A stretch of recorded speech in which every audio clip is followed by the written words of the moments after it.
Hi, Vi. Welcome back to the Simplifying Entrepreneurship podcast. It's a pleasure to have you back again. Hello, Pete. So good to see you again. Yeah, it is. And, I'm excited, as always, when I talk to you about the topics that we talk about. And today, it's all around the idea of performance management. And so many of our listeners are sort of small to medium-sized businesses and may not really understand what performance management is. So why don't you kick us off by just giving us a little sort of description of what is performance management? So if you just break up the words, performance is any action, any behavior and that is directly connected to a result. So in terms of an organization, it's managing your actions so that you're able to achieve desirable results. And how do you manage your actions, your behavior, your results is what performance management is all about. Yeah. No, I think that's great.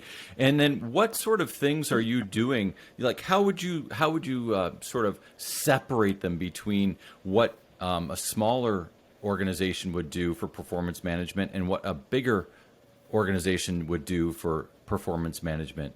Just to kind of tell people who are sort of in different, before we kind of get rolling with some of the other stuff. Yeah, for sure. So when you're a smaller organization, which most entrepreneurial organizations begin to start off as a smaller organization, performance management is usually the first or the second thing or easily overlooked thing in any organization. Yeah. And that is not because it's a deliberate thing to, we don't need it. It's more because the results are very obvious.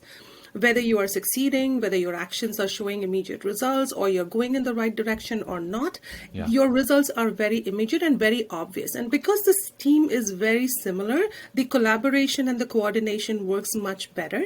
And that's why there is no basic necessity to be able to implement a performance management program or a system, and that's why it gets overlooked. It's not a deliberate effort, and the same thing is, if there is a failure or if some of your results are not desirable, the course correction happens way too quickly. So it means that we don't need it. We don't need to performance management someone's behavior or someone's performance. So what is the need to implement a program or a system? We don't need one. We are good. Yeah. So when do you think people need one, and when should they start looking at this, and how do they start to implement one? Ideally, if I were a teacher, then I would tell you that you need it like on day one, because because I agree. By the way, yes, because when you're introducing it much later in your employee life cycle or in your organization life cycle, rather, it comes across as a band-aid solution. You are already trying to repair something that's broken, and that's a negative side of performance management. When you're being more proactive, and it kind of comes with a positive connotation when you're doing it right from the get-go, that this is a performance-driven. It will even impact your culture. You are a performance-driven culture. You're a performance-driven organization. It gives you a very good starting point that, yes, we are all worried about results and we are going to achieve it together. It's more collaboration that way. So what are the three main things that you need to begin doing to get the ball rolling for people that haven't implemented already and they're ready to say, and they're listening to this and they're saying, I really do need to get going on that?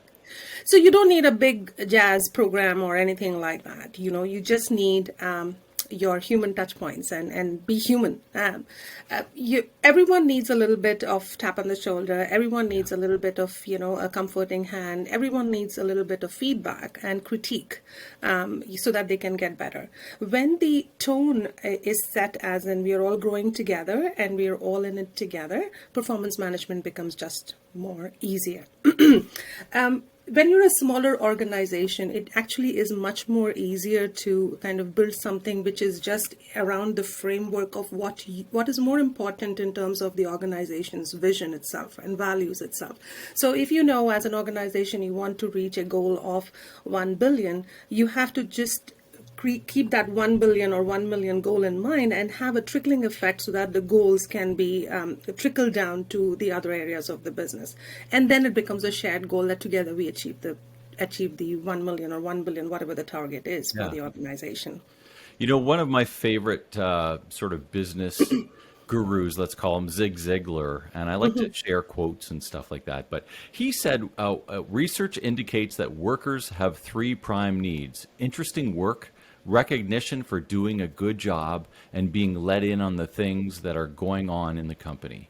And, that you were just talking about that whole recognition and everybody needs a pat on the back and things like that. Yeah. What do you think about those three parts? So I would, yes, that those are the most three important thing. But then that is only when you're talking about performance management as a whole. The piece that you spoke about only relates to one of the variables in the whole performance management piece. So Right. if you're talking about an entire formula, and this is right out of my book from university, it is declarative knowledge, which is if you're going to be a doctor or an engineer, when you're out of your university, you know exactly how to be a doctor. You know the basics of Yep. what to cut and what tools to use and so on and so forth. And then when you come out of university, you get into an organization, they teach you the procedural knowledge. What are the implications of being in an organization? What's the framework? What are the implications of working in a union collective agreement as far as the HR professional is concerned? The procedural knowledge also really talks about the systems that you're going to be using, the computer programs that you're going to be using, the software that you're going to be using. And the last variable is motivation. Okay. Right? Yeah. So it is declarative knowledge times procedural knowledge times motivation. If any of these three variables is a zero, the net performance is going to be a zero. Yeah. And simple math yes, there. yeah, very, very simple math. Yeah. So, even if somebody is like a 10 on 10 on declarative and procedural knowledge, if their motivation is zero, they don't want to get up to come to work. Guess what? So there's not going to be any results that you're going to be assessing them on. So the piece that you spoke about, people need interesting work. They need a little bit of love and care, falls in the motivation aspect of it, which is also now divided into some people are intrinsically motivated. Some people need external motivation. Right. Yeah. So the external motivation is what the organization is responsible to provide employees with. And we are more moving towards the external motivation factor as we grow in organizations, which is both good and bad. I have my own views on that, but we're getting there. So, tell us quickly, sort of your own views with regards to that. When you were saying it's good and bad, what are one or two good things and what are one or two bad things? The bad things I would call that out first is you can take a horse to drink water, but you can't really get it to drink water is the really bad thing. How do you motivate? How do you really kind of get into that internal aspect of it? Because you are constantly, there is a lot of efforts that go into, having an employee to succeed. There's a lot of hand holding, there's a lot of care, there's a lot of empathy that goes into making sure that the employee is really intrinsically motivated. And the results usually, at least in my experience, has not been very encouraging. Now, the flip side to it is maybe we are not doing something right. That could be completely possible. But, when you've tried 5 out of the 7 tricks that you have and you still fail, then, we don't know what to do really. The good thing about it is that organizations have really come to understand the real impacts on employees, about the work culture, the work tools that you provide, the overall happiness quotient in an organization, and I think that's a big plus. Working with organizations, the employees need very simple things. If we are perceived as being consistent, if we are as an organization perceived as being fair, and we are perceived as being compassionate, then that's a big win in itself. Yeah, I love those. I love those 3 for sure. I'd like to go back one more time here, Vi, with your formula. And can you give us the formula one more time? Sure. It's declarative knowledge, which is the truths, the facts, the actual stuff, the know-how. Yeah. Right? Times procedural knowledge, which is what you learn in an organization when you get into an organization, the organization programs, the systems, the laws, what you learn how to do your job in a particular procedure, times motivation. Yeah, that's great. And I love the fact that we just, if any one of those is zero. It's a zero. just doesn't make sense. It just doesn't add up. It So doesn't. No. that's my big learning here for the day today. I really appreciate that great framework that you've put it into. Were there any other things that you wanted to chat about here today on performance management, Vi? I would definitely like to speak a little bit more on on organizational attitude. Yeah, let's in get term- into that. Yeah, in terms of not wanting a performance management system. So, and a couple of other, behaviors that entrepreneurs can look out for within themselves as a collective organization and within employees as well, right? For Right. managers, some cool tricks and tips, I would say. Yeah, So, awesome. performance management is, the word management itself. Nobody wants to be performance managed because it has the sound of it is a little bit, you're going to be tapped on your hand or something Yeah, like that, and exactly. going to be disciplined, and it's not that. It also, for people who are afraid to be able to come across with the results of their actions, that can be sometimes anxiety creating situations for them. Yeah. And not all managers and not all entrepreneurs are trained how to deal with those discussions. And that's why human resources plays a very important role in kind of hand-holding managers and hand-holding and facilitating those discussions so that they happen in a much more robust manner, right? It is very easily overlooked to not have a performance management system in most organizations, and it is because nobody wants to be the messenger of bad news. Right. If I the get performance that. is bad, if the Yeah. performance is poor, because if the performance is good, nobody ever will have a performance management system. Yeah. Yeah, I It's understand. when you have, oh, it's time for your appraisal, and we suddenly remembered that although we have a program because you've performed poorly. That's the trend. Unless they are organizations that are big, huge, and you have a process that is set in place. But even when those organizations were much smaller, I bet you that they did not have a proper performance management Yeah. system because they were getting the results. Nobody cared about poor behavior. Right.